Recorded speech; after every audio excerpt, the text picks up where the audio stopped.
I hope all you are good at home. Now we will start our next topic. पिछली class में मैं पढ़ा था What is the difference between scalar and vector.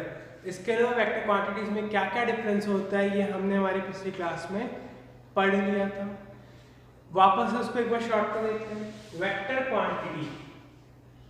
Quantity को हम किससे represent करते हैं? हम वेक्टर क्वांटिटी को रिप्रेजेंट करते हैं जैसे v वेक्टर है तो इस तरह से, कोई a वेक्टर है इस तरह से, b वेक्टर है इस तरह से, c वेक्टर है. कोई भी वेक्टर क्वांटिटी होगी तो उसको इस तरह से रिप्रेजेंट करते हैं और उनका मैग्नीट्यूड निकालते हैं. ये मैग्नीट्यूड का सिंबल होता है. ये किसका सिंबल होता है? मैग्नीट्यूड का. और एरो हमेशा वेक्टर क्वांटिटीज के ऊपर ही लगाते हैं, बाकी क्वांटिटीज के ऊपर नहीं लगाते. फिर हमने पढ़े थे टाइप्स ऑफ वेक्टर्स. एक बार वापस देख लेते हैं. एक हमने पढ़ा था यूनिट वेक्टर वो वेक्टर होता है जिसका मैग्नीट्यूड 1 होता है और कोई ना कोई डायरेक्शन होती है और इसको रिप्रेजेंट कैसे करते हैं? जैसे a का यूनिट वेक्टर है तो a कैप, b का है तो b कैप, c का है तो c कैप, इस तरह से. और फिर हमने देखा था कि x एक्सिस पे unit vector i cap, y axis पे कौन सा होता है? j cap. और z एक्सिस पे कौन सा होता है? k cap. ये सारे क्या होते हैं? यूनिट वेक्टर्स होते हैं अलग अलग एक्सिस के ऊपर. अगर स्केलर क्वांटिटी होती तो हम उसको डायरेक्टली ऐड या सेपरेट कर सकते थे. जैसे हमने कुछ एग्जांपल्स में भी देखा था पिछली क्लास में. जैसे एक लेंथ हमें गिवन है 2 मीटर और दूसरी लेंथ हमें गिवन है 8 metre.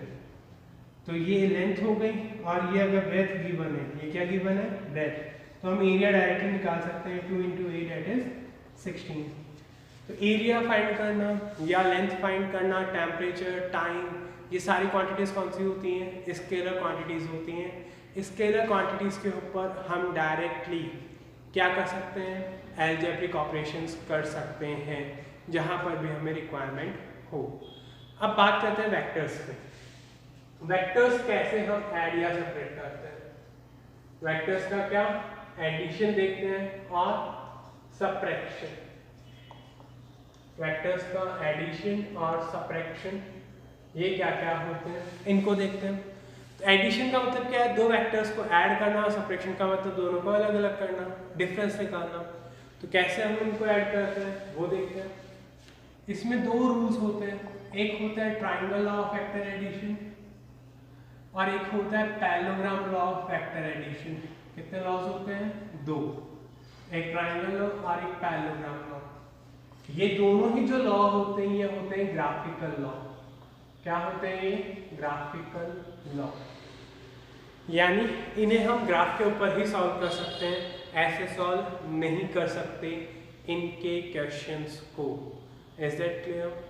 We require a graph paper for applying triangle law and parallelogram law. हमें ग्राफ पेपर चाहिए ट्रायंगल लॉ और पैरेललोग्राम लॉ को अप्लाई करने के लिए. तो सबसे पहले हम बात करते हैं triangle law of vector addition की. तो उसके पहले हम कुछ चीजें समझ लेते हैं. जैसे ये एरो मैंने बनाया, ये क्या बनाया मैंने? एरो. तो एरो में दो चीजें होती हैं, एक उसका बैक साइड और एक उसका फ्रंट साइड. जो बैक साइड होती है उसे हम बोलते हैं टेल. क्या बोलते हैं? टेल. और इसे क्या बोलते हैं? हेड. जो एरो वाला पॉइंट होता है उसे क्या बोलते हैं? हेड. और जो बिना एरो वाला पॉइंट होता है उसे क्या बोलते हैं? टेल. अब क्या होता है, जैसे हमारे पास दो वेक्टर्स गिवन है. एक वेक्टर ये है ए और दूसरा वेक्टर हमें इस तरह से गिवन है. ये कौन सा वेक्टर है? बी वेक्टर है. ये वेक्टर और ये बी वेक्टर. अब मैंने इनकी लेंथ ड्रॉ की है.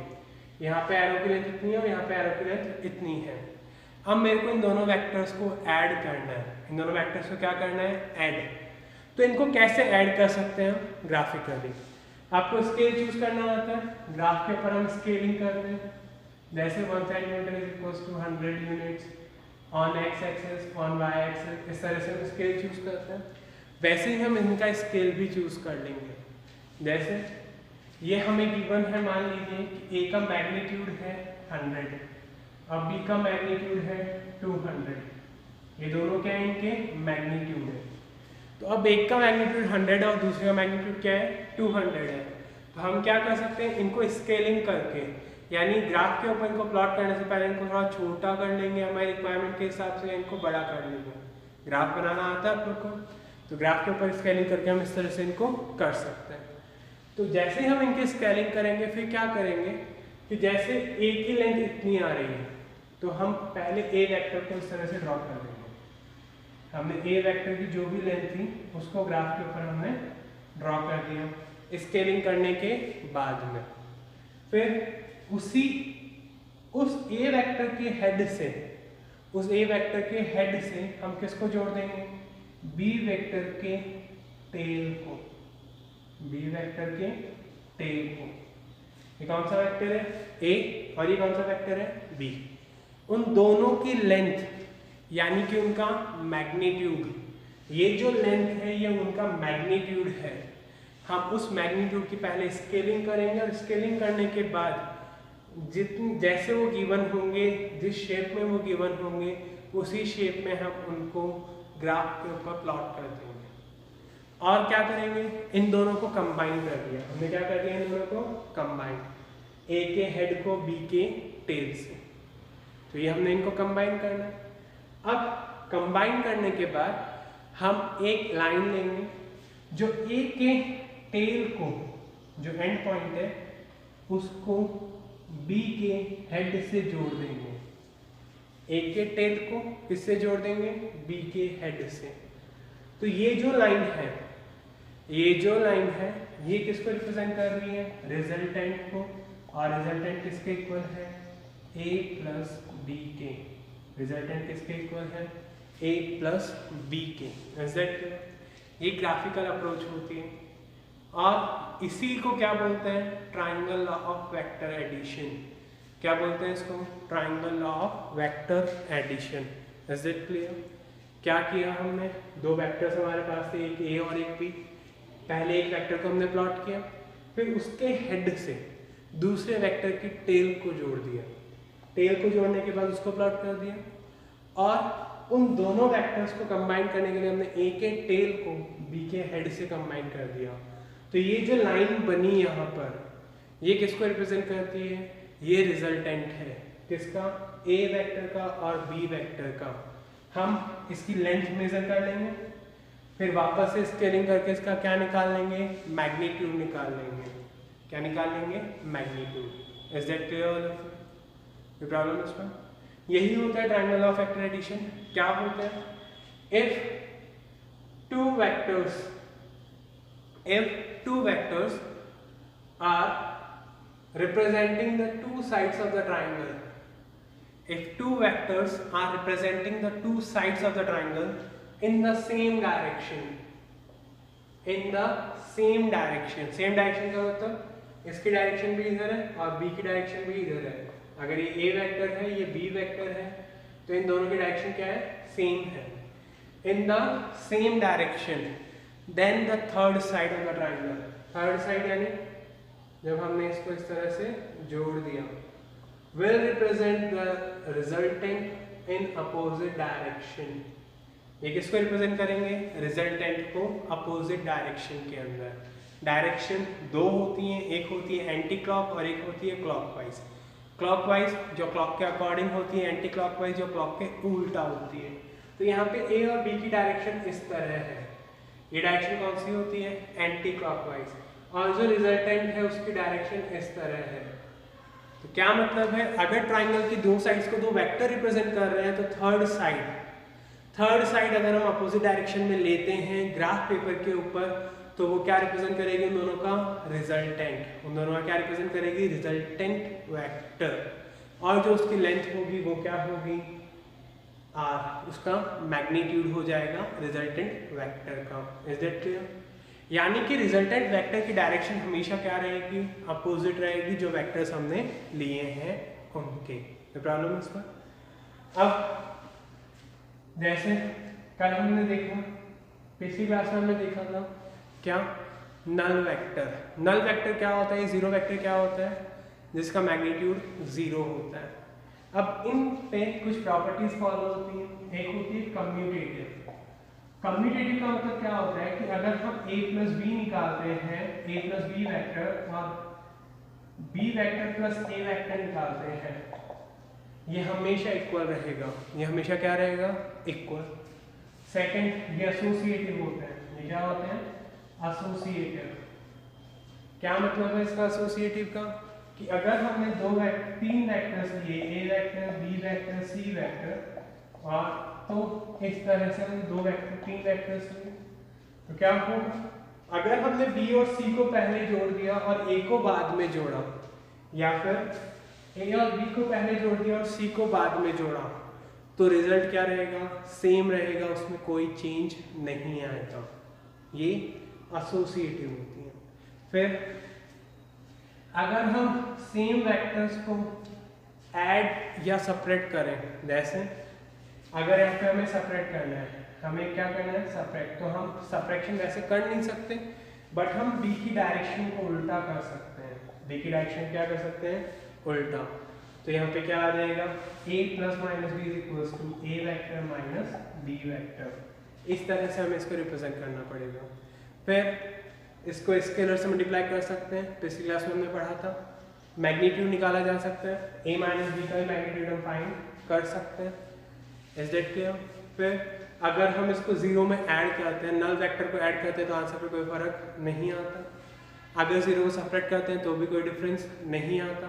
बट अगर मल्टीप्लाई करते हैं, जैसे a वेक्टर इंटू जीरो, तो आंसर क्या आ जाएगा? जीरो। अगर इसमें जीरो ऐड करेंगे तो आंसर क्या आएगा? a vector. a minus zero करेंगे तो आंसर क्या आएगा? a vector. ये ऑपरेशन हम लोग कर सकते हैं। सब्ट्रैक्शन के लिए हमें सिर्फ क्या करना है? डायरेक्शन का अपोजिट। जैसे a वेक्टर की डायरेक्शन इधर है, अब हमें b वेक्टर की डायरेक्शन इधर गिवन है, तो हम इस डायरेक्शन को इस तरफ कर देंगे, तो इन दोनों का क्या हो जाएगा? फिर सब्ट्रैक्शन हम निकाल सकते हैं। क्लियर है सभी को? अब हम इसमें और आगे बढ़ते हैं। देखा कि ट्रायंगल ऑफ वेक्टर एडिशन क्या होता है। क्या मतलब है इसका? सिंपल सा कि अगर दो वेक्टर्स सेम डायरेक्शन में हैं, तो उनको दो साइड से अगर हम ट्रायंगल को रिप्रेजेंट कर रहे हैं, तो जो तीसरी साइड आएगी, वो तीसरी साइड क्या होगा? रिजल्टेंट होगा। जैसे ये एक वेक्टर हो गया a, ये वेक्टर हो गया b, तो ये जो तीसरा वेक्टर है जो इन दोनों को कनेक्ट करेगा, ये क्या होगा? इन दोनों का रिजल्टेंट। और रिजल्टेंट को हम किससे रिप्रेजेंट करेंगे? r से। तो इस तरह से इनको हम लिख सकते हैं। क्लियर है सबको? अब हम देखते हैं parallelogram law of vector addition. Parallelogram law of vector addition और triangle law of vector addition में ज़्यादा डिफरेंस नहीं है, बट फिर भी हमें पता होना चाहिए होता क्या है। Parallelogram law of vector addition हम कब यूज़ करते हैं? जब हमें, अभी हमने कंबाइन किया था कैसे? एक वेक्टर के हेड को किससे? टेल से। इसके हेड को इसके टेल से। बट पैरेललोग्राम में दोनों की टेल्स को कंबाइन करते हैं, दोनों की टेल्स को। टेल्स का मतलब उन दोनों को एक पॉइंट के ऊपर हमने बांध दिया या रख दिया। जैसे एग्जांपल देखते हैं। जैसे एक वेक्टर है हमारे पास a, ये वेक्टर हमारे पास इस तरह से, और एक वेक्टर है हमारे पास b, ये b वेक्टर इस तरह से है। तो अब हमें इन दोनों वेक्टर्स को कंबाइन करना है। इन दोनों वेक्टर्स को क्या करना है? कंबाइन। अभी हमने इनको कंबाइन किया था कौन से मेथड से? Triangle law of vector addition से। अब किससे कंबाइन करेंगे? Parallelogram law of vector addition से। कैसे कंबाइन करेंगे? जैसे हमने a वेक्टर यहाँ पे लिख लिया, ये क्या है हमारे पास? a vector. अब इस b वेक्टर को ऐसा का ऐसा उठाकर हम इसके टेल पे रख देंगे। हमने इसको क्या किया? इसके टेल पे रख दिया। तो ये कौन सा वेक्टर है? b vector. हमने इन दोनों को कंबाइन कर दिया। क्या कर दिया? इन दोनों को कंबाइन। अब ध्यान से देखिए, a वेक्टर की डायरेक्शन तो इस तरह है, यानी a वेक्टर तो कैसे आ रहा है? क्लॉकवाइज। और b वेक्टर कैसे जा रहा है? b वेक्टर इस तरह से जा रहा है एंटी क्लॉकवाइज। तो इन दोनों की डायरेक्शन ही क्या है? अपोजिट है। इन दोनों की डायरेक्शन क्या है? अपोजिट। अब हम इनको ऐड नहीं कर सकते, बट हमें पता है कि पैरेललोग्राम क्या होता है। Parallelogram is nothing but it is a figure of 4 sides. कितनी साइड्स होती हैं? 4 साइड्स, जिसमें अपोजिट साइड्स क्या होती हैं? एक दूसरे के पैरेलल होती हैं।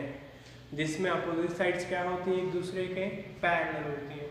तो अब हम इसमें क्या कर रहे हैं कि हम ए और बी का पैरेलल वेक्टर ड्रॉ कर रहे हैं। पैरेलल का मतलब बाकी दो साइड्स ड्रॉ कर रहे हैं हम लोग पैरेललोग्राम की।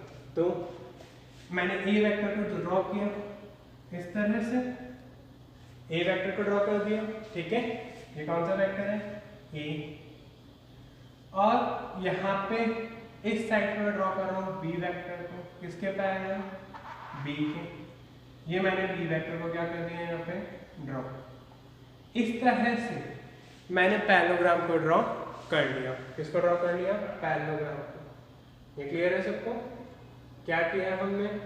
जब टेल टू टेल कनेक्ट किया तो हमने इस तरह से इसको ड्रॉ कर दिया।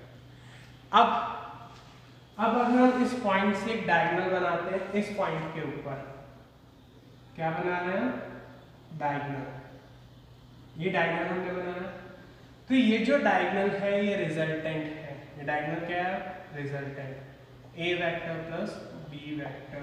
चेक कर लीजिए कैसे, वो मैं समझा देता हूं। देखिए यहाँ पर अगर हम इस पॉइंट से स्टार्ट करते हैं तो बी वेक्टर, फिर ए वेक्टर, और ये क्या उनका? रिजल्टेंट। तो यहाँ पे भी कौन सा लॉ लग रहा है? Triangle law of vector addition. B की डायरेक्शन भी इधर है, ए की डायरेक्शन भी इधर है, बट रिजल्टेंट की डायरेक्शन क्या हो गई? अपोजिट। ऐसे ही इस ट्राइंगल में ये क्या है? ए वेक्टर, ये क्या है? B vector. इन दोनों की डायरेक्शन इस तरफ है, तो रिजल्टेंट किधर होगा? अपोजिट। तो इस तरह से हम पैरेललोग्राम लॉ ऑफ वेक्टर्स को भी यूज करते हैं जब वेक्टर्स कैसे कंबाइन होते हैं? Tail and tail. वापस देख लीजिए क्या किया हमने। ये एक वेक्टर था ए हमारे पास, ये कौन सा वेक्टर था? ए। ये लाइन क्या रिप्रेजेंट कर रही है? वेक्टर ए का मैग्नीट्यूड। किसके ऊपर? ग्राफ के ऊपर। फिर बी वेक्टर हमने यहाँ पे कंबाइन किया, ये बी वेक्टर था। अब इन दोनों की डायरेक्शन क्या है? अपोजिट है, तो हम यहाँ पे ट्राइंगल ऑफ वेक्टर एडिशन नहीं लगा सकते, बट हमने क्या किया? यहाँ पे पैरेललोग्राम ड्रॉ किया। कैसे ड्रॉ किया? एक वेक्टर हमने ए के पैरेलल ड्रॉ किया, ए के पैरेलल, और एक वेक्टर हमने बी के पैरेलल ड्रॉ किया इस तरह से। इसकी डायरेक्शन ये बी की और इसकी ए की डायरेक्शन। और हमने क्या किया? जिसमें इसको डायगोनल से कनेक्ट कर दिया। इस डायगोनल को इस तरह से हमने ड्रॉ किया। तो ये क्या है? डायगोनल इन दोनों वेक्टर्स का resultant. R vector is equals to A plus B. R vector is equals to A plus B. तो ये लाइन क्या रिप्रेजेंट करेगी? रिजल्टेंट का मैग्नीट्यूड। क्या रिप्रेजेंट करेगी? रिजल्टेंट का मैग्नीट्यूड। और ये कौन सा वेक्टर है? R vector, resultant vector. Clear है सबको? अब इसको हम एक्सप्लेन कैसे करेंगे या कैसे इसको थ्योरेटिकली समझेंगे? When two vectors are joined at a point from their tails. किससे जॉइन किया हमने उनको? उनकी टेल्स से। Then we have drawn two another parallel vectors. हमने दो पैरेलल वेक्टर्स को और ड्रॉ किया, एक ए वेक्टर और एक बी वेक्टर। हमने इनको ड्रॉ किया। After that the resultant will be the diagonal of the parallelogram. Resultant क्या होगा? डायगोनल होगा। किसका? पैरेललोग्राम का। सिर्फ ये क्या है? ट्राइंगल लॉ का extended form. Is that clear? और ये दोनों ही मेथड्स इस चीज का आपको ध्यान रखना है, किसके ऊपर एप्लीकेबल होंगे? ग्राफ्स के ऊपर। ग्राफ पे स्केलिंग करनी पड़ेगी, डायरेक्शन को देखना पड़ेगा, फिर रिजल्टेंट की डायरेक्शन आएगी। जैसे मान लीजिए ग्राफ पेपर हमारे पास है, ठीक है, ये 1 है, ये 2 है, ऐसे यहाँ पे 1 है, ये 2 है, ठीक है। यानी 1 centimetre is equals to 1 and another 1 centimetre is equals to 1। ये x पे और ये y पे। एक वेक्टर हमारे पास इस तरह से गिवन है कि यहाँ से लेकर यहाँ तक, ठीक है। और दूसरा वेक्टर हमारे पास इस तरह से यहाँ से लेकर इस पॉइंट तक है। यानी एक वेक्टर की पोजीशन तो क्या है? 1, 1 और दूसरी की पोजीशन क्या है? 2, 2। कितनी है? 2, 2। ये पोजीशन हमारे पास की बना। इन दोनों की डायरेक्शन क्या है, सेम है। जब इन दोनों की डायरेक्शन सेम है तो ये जो क्लोजिंग वेक्टर है ये क्या होगा, इनका रिजल्टेंट। अब हम क्या करेंगे, इसकी लेंथ को नापने के लिए कुछ नहीं करेंगे, एक स्केल लेंगे और इसकी लेंथ को मेजर कर लेंगे। क्या कर लेंगे, इसकी लेंथ को मेजर। तो हमारे पास रिजल्टेंट का क्या आ जाएगा, मैग्नीट्यूड आ जाएगा। क्या आ जाएगा, मैग्नीट्यूड। Is that clear? अब ये था parallelogram law of vector addition. अब हमने 10th में एक चैप्टर पढ़ा था, वर्क, पावर एंड एनर्जी। कौन सा चैप्टर था, वर्क, पावर एंड एनर्जी। हमने स्टार्ट किया था वहां से, फर्स्ट डेफिनेशन किसकी थी, वर्क की। वर्क इक्वल्स टू क्या आया था हमारे पास, Fs cos theta. Fs cos theta.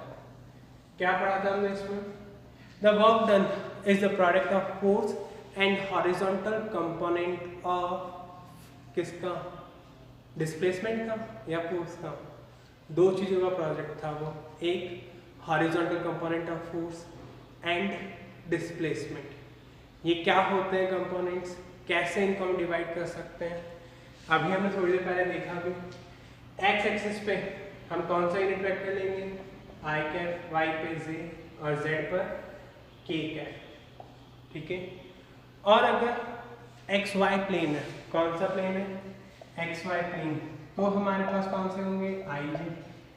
Y Z plane है तो कौन सा होगा, जेड के। और जेड एक्स प्लेन है तो कौन सा होगा, के I unit vector. Unit vector is the only vector which has the magnitude 1। किसके इक्वल होता है उसका मैग्नीट्यूड, 1 के इक्वल। और उसी की डायरेक्शन हमें पता चल सकती है। Is that clear? अब हम कंपोनेंट्स बनाना सीखते हैं कि क्या क्या कंपोनेंट्स होते हैं 1D में, 2D में या 3D में। क्या कर रहे हैं हम, इनका रिजोल्यूशन। क्या कर रहे हैं, रिजोल्यूशन ऑफ वेक्टर। रिजोल्यूशन इसको बोलते हैं, या फिर इसको हम सिंपल भाषा में क्या बोल सकते हैं, to divide a force in their axis. Axis के अंदर फोर्सेस को डिवाइड करना। यानी कि जैसे मान लीजिए ये हमारे पास एक फोर्स इस तरह से लग रहा है, तो इसका एक्स कंपोनेंट और वाई कंपोनेंट क्या क्या होगा, इसको हम डिवाइड करना सीखते हैं। यूनिट वेक्टर्स का मैग्नीट्यूड कितना होता है, हमेशा 1। इस तरह से हम इसको रिप्रेजेंट कर सकते हैं कि I cap is equals to J cap is equals to K cap is equals to 1। ये मैग्नीट्यूड किसके इक्वल होता है, 1 के इक्वल होता है। अब अगर सिर्फ एक्स एक्सिस में मोशन होगा तो सिर्फ हमारे पास आई यूनिट वेक्टर होगा, वाई पे होगा तो जे, जेड पे होगा तो के। अगर मोशन 1 डायमेंशन है तो हमें कोई दिक्कत नहीं आएगी। हमें अगर मोशन 1 डायमेंशन है तो हमें कोई दिक्कत नहीं आएगी। बट जब मोशन 2 डायमेंशन या 3 डायमेंशन होता है तो हर एक वेक्टर अपने कंपोनेंट्स में डिवाइड होता है। किसमें डिवाइड होता है, कंपोनेंट्स में। कैसे, हम पहले 1D के अकॉर्डिंग समझते हैं। जैसे कोई वेक्टर सिर्फ एक्स एक्सिस के ऊपर है, किसके ऊपर है, एक्स एक्सिस के ऊपर, ठीक है। ये वेक्टर कौन सा है, ए। तो हम इसको किस तरह रिप्रेजेंट करते हैं, ए एक्स आई कैप। किस तरह रिप्रेजेंट करते हैं, ए एक्स आई कैप। क्या मतलब है इसका, कि vector A is equals to A X I cap. A X क्या है, ए एक्स इसका मैग्नीट्यूड है एक्स एक्सिस के ऊपर, और आई कैप क्या है, उसकी डायरेक्शन। यही डायरेक्शन किधर है, एक्स एक्सिस की तरफ। फिर बट अगर 2 डायमेंशन हो तो हम कैसे निकाल सकते हैं, जैसे यही सेम वेक्टर है हमारे पास, ये क्या है, एक वेक्टर ए, ये कौन सी एक्सिस है, एक्स, और ऊपर कौन सी एक्सिस है, वाई। तो अब कैसे निकालेंगे, तो इसके 2 कंपोनेंट्स बनेंगे, एक यहाँ पर, एक कंपोनेंट ये वाला होगा एक्स एक्सिस के ऊपर, और एक कंपोनेंट ये वाला होगा वाई एक्सिस के ऊपर। अब अगर ये एंगल थीटा बन रहा है, ये एंगल क्या बन रहा है, थीटा, तो ये कंपोनेंट्स हम कैसे निकाल सकते हैं। तो पहले ये कंपोनेंट देखते हैं A1, और ये वाला कंपोनेंट कौन सा है, A2। तो ये कैसे निकालेंगे, ये ध्यान से देखना आपको। मैं इस ट्रायंगल को इधर बना रहा हूँ साइड में, ठीक है। तो ये इस तरह से ट्रायंगल हमारे पास गिवन है, ये एंगल थीटा है, ये A है, ठीक है। तो थीटा के अपोजिट साइड कौन सी होती है? परपेंडिकुलर। ये साइड कौन सी होगी? बेस।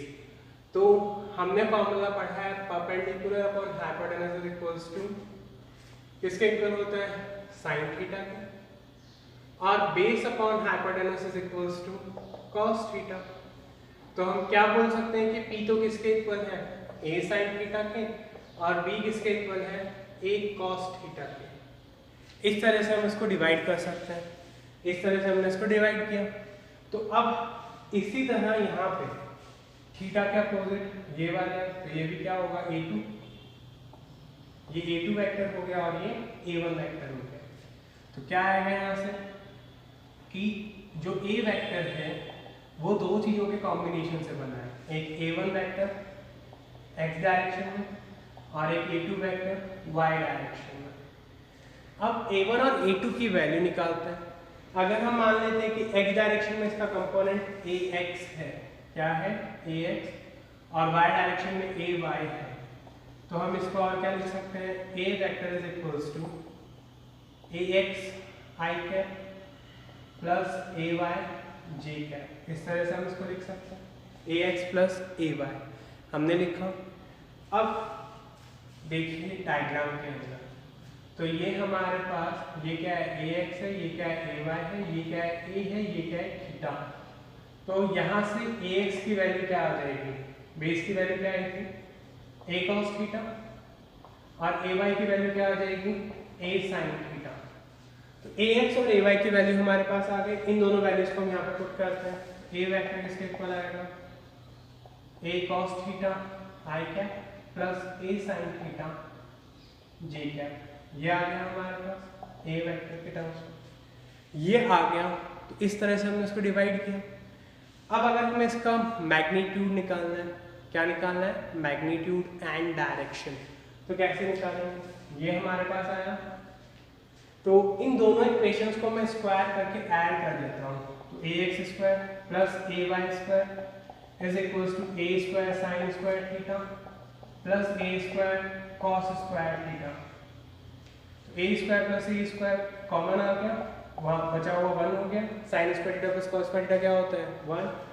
तो ये आ गया ax square plus ay square. तो a की वैल्यू क्या आ जाएगी? a will be equals to under root ax square plus ay square, और ये किसको रिप्रेजेंट करता है? a वेक्टर के मैग्नीट्यूड को। इस तरह से हम इसका मैग्नीट्यूड निकाल सकते हैं। और अगर इसकी डायरेक्शन पूछिए तो हम इन दोनों को डिवाइड कर देते हैं। ay अपॉन ax किसके इक्वल आ जाएगा? a sin theta upon a cos theta. a से a cancel. sin theta upon cos theta क्या होता है? tan theta. तो tan theta equals to ay upon ax। तो थीटा इक्वल्स टू क्या आ गया? tan inverse ay upon ax। इस तरह से हम थीटा की वैल्यू निकाल सकते हैं। थीटा क्या रिप्रेजेंट कर रहा है यहाँ पर? डायरेक्शन। क्या रिप्रेजेंट कर रहा है? डायरेक्शन। तो हमारे पास थीटा की वैल्यू भी आ सकती है।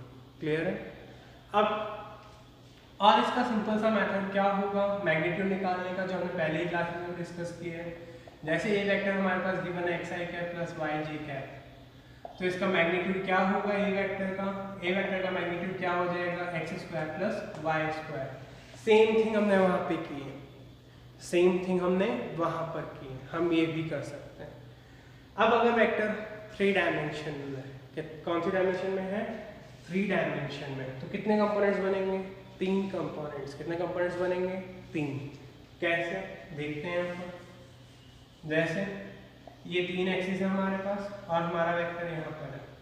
ये x एक्सिस, ये y एक्सिस, ये z एक्सिस। x एक्सिस के साथ इस वेक्टर का कितना एंगल बन रहा है? थीटा। y के साथ कितना बना रहा है? मान लेते हैं अल्फा। और z के साथ कितना बना रहा है? ये वाला पूरा एंगल गामा। तो जो a वेक्टर है वो किसके इक्वल होगा? a vector is equals to ax cos theta plus ay cos alpha plus az cos gamma. ये आ गया हमारे पास a वेक्टर। अब अगर इसका मैग्नीट्यूड निकालना है तो इसका मैग्नीट्यूड किसके इक्वल होगा? a वेक्टर का मैग्नीट्यूड किसके इक्वल हो जाएगा? ax square. ये i कैप में है, ये j कैप में और ये k कैप में है। ax square plus ay square plus az square. इस तरह से हम इसके कंपोनेंट्स डिवाइड कर सकते हैं हमारी रिक्वायरमेंट के अकॉर्डिंग। अगर 1 डायमेंशन है तो कोई कंपोनेंट्स नहीं होंगे, बट अगर 2 डायमेंशन है तो कितने कंपोनेंट्स होंगे? 2, एक x एक्सिस पे और एक y एक्सिस पे। कैसे निकाला हमने? By using mathematical trigonometry concept. Trigonometry के कुछ कंसेप्ट हमने यहाँ पे यूज किया और उसके हेल्प से हमने इनको निकाला। Is that clear?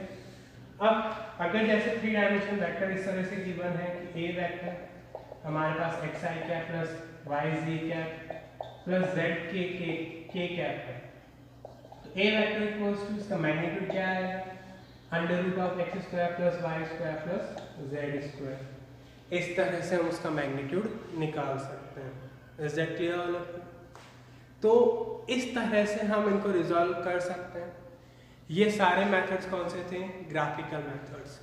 Resolution of vectors क्यों यूज आता है? ताकि हम बिना ग्राफ के भी वेक्टर्स को ऐड या सब्ट्रैक्ट कर सकें। वेक्टर्स को हम बिना ग्राफ के भी ऐड और सब्ट्रैक्ट कर सकते हैं उनके कंपोनेंट्स की हेल्प से, इसीलिए उनको हम उनके कंपोनेंट्स में डिवाइड करते हैं, वरना कोई ज़रूरत नहीं। तो आज हमने क्या पढ़ा? हमने सबसे पहले पढ़ा triangle law of vector addition, फिर हमने पढ़ा parallelogram law of vector addition, और फिर हमने क्या पढ़ा? फिर हमने पढ़ा रिजोल्यूशन 1D में, 2D में और 3D में। इस तरह से इनको रिजॉल्व करते हैं। हमारा चैप्टर है मोशन इन अ प्लेन। तो प्लेन जनरली 2 डायमेंशन होता है, बट फिर भी हमें 3D के बारे में भी पता होना चाहिए। Is that clear? Thank you all of you, have a nice day.